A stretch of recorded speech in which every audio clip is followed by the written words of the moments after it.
Assalamualaikum warahmatullahi wabarakatuh. Salam dan bahagia.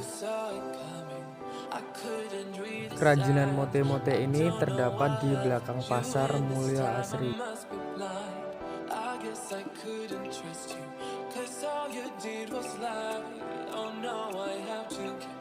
Alat dan bahan yang dibutuhkan adalah yang pertama senar, yang kedua kawat stainless, yang ketiga putik untuk di atas bunganya, yang keempat adalah kelopak-kelopak bunga, yang kelima kawat hijau, yang keenam adalah lem.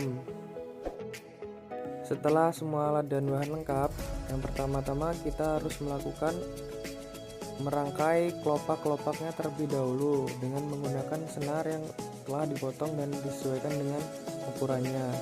Kemudian kelopaknya itu dirangkai dan disimpul.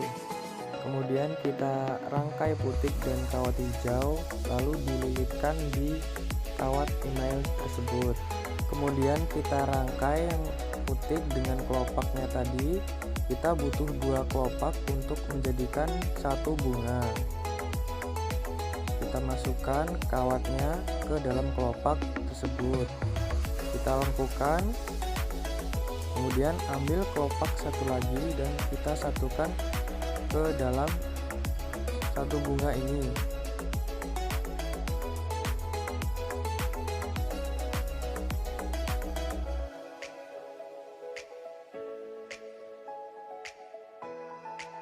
Setelah itu kita masukkan mote-mote berbentuk daun ke dalam satuan kelopak dan putik yang sudah terangkai di dalam kawat.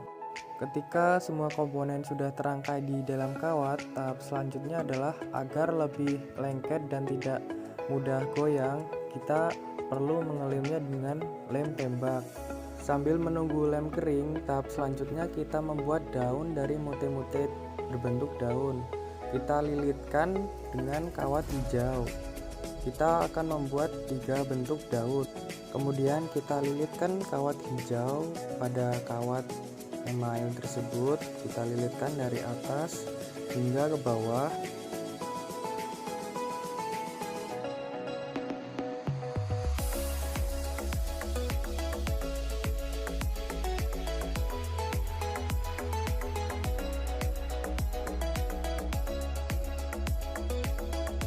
Kemudian kita lilitkan mote-mote berbentuk daun di kawat email tersebut.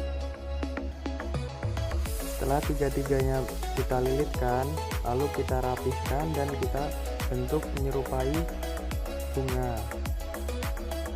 Ini adalah contoh kerajinan yang sudah jadi dan siap untuk dijual. Adapun contoh-contoh lainnya adalah seperti mote-mote dari tisu, mote-mote berbentuk bunga di dalam pot,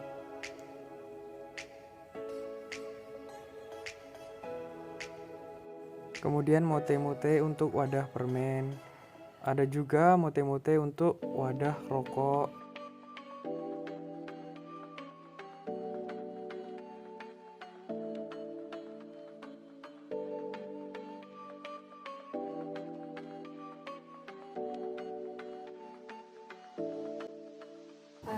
Oke, dengan Ibu siapa di sini? Nama saya Wayan Sujani.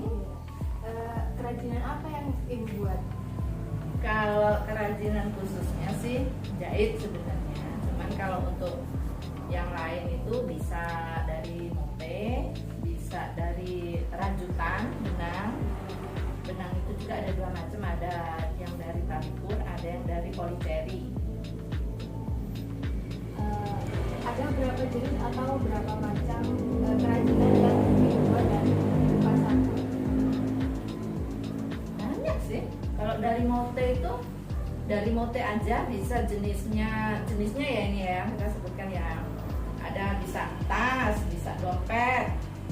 Terus di samping itu ada tempat tisu, tempat aqua gitu kan. Dari mote aja itu, dari mote aja bisa bunga. Nanti bisa dilihat di toko itu nanti ada bunga. Terus butuh berapa lama waktu untuk pengerjaan kerajinan itu?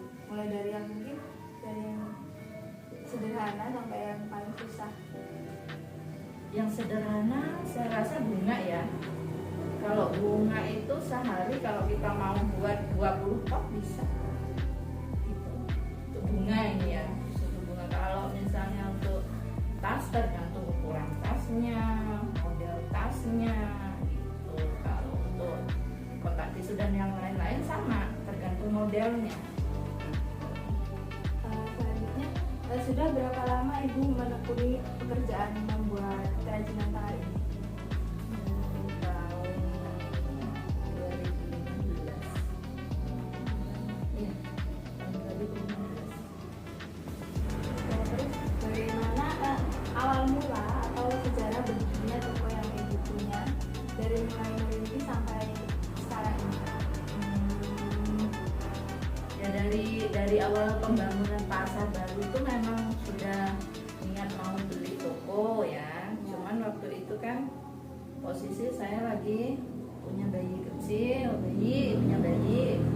Jadi sementara dari hamil sih itu, dari sementara tak kontrakin dulu itu 2 tahun itu dikontrakin. Terus kebetulan ada teman dari Jogja datang.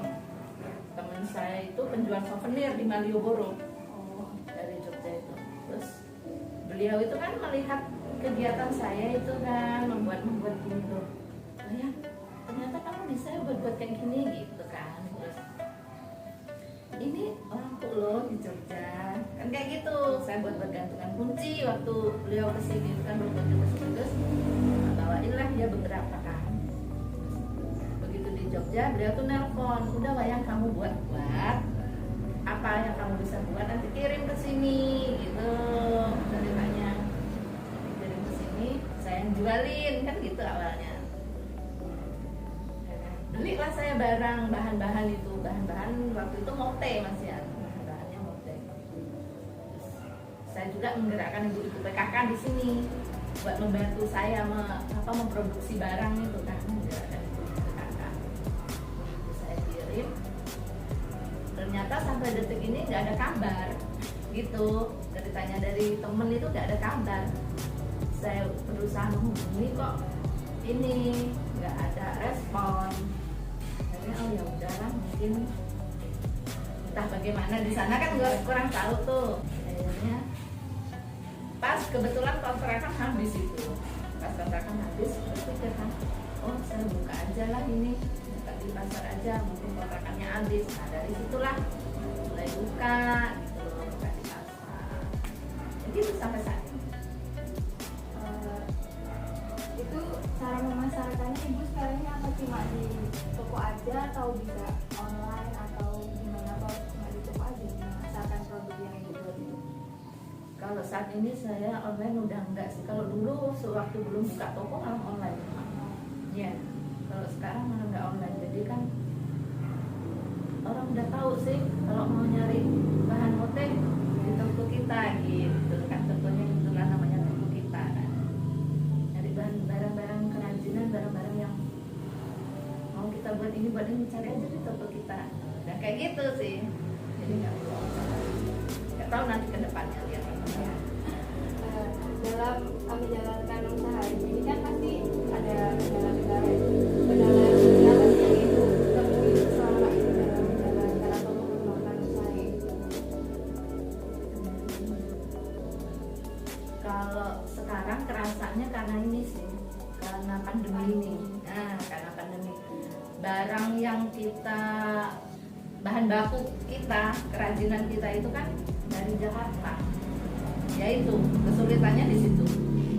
Jadi agak terhambat gitu. Kalau misalnya mau buat ini, warna yang ini itu agak ada sulit sampainya.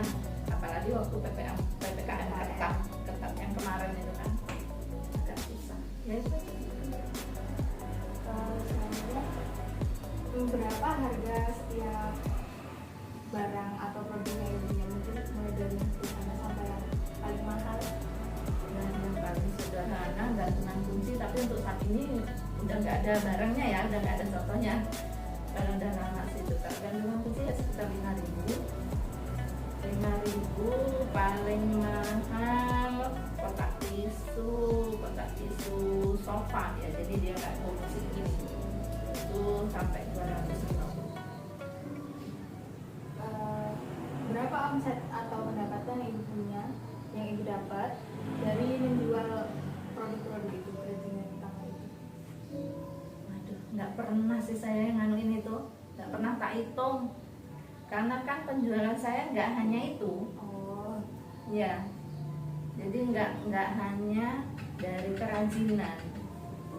Saya juga menjual bahan gitu kan. Jadi nggak bisa saya kalkulasi, nggak pernah juga sih memang. Nggak pernah masuk pembukaan, jadi nggak ngerti saya harga gitu. terima kasih Bu telah menyempatkan waktu dan bersedia untuk diwawancara. Terima kasih atas waktunya. Sama-sama, semoga membantu ya. Ya. Wassalamualaikum warahmatullahi wabarakatuh. Dadah. Dadah, sarang heo.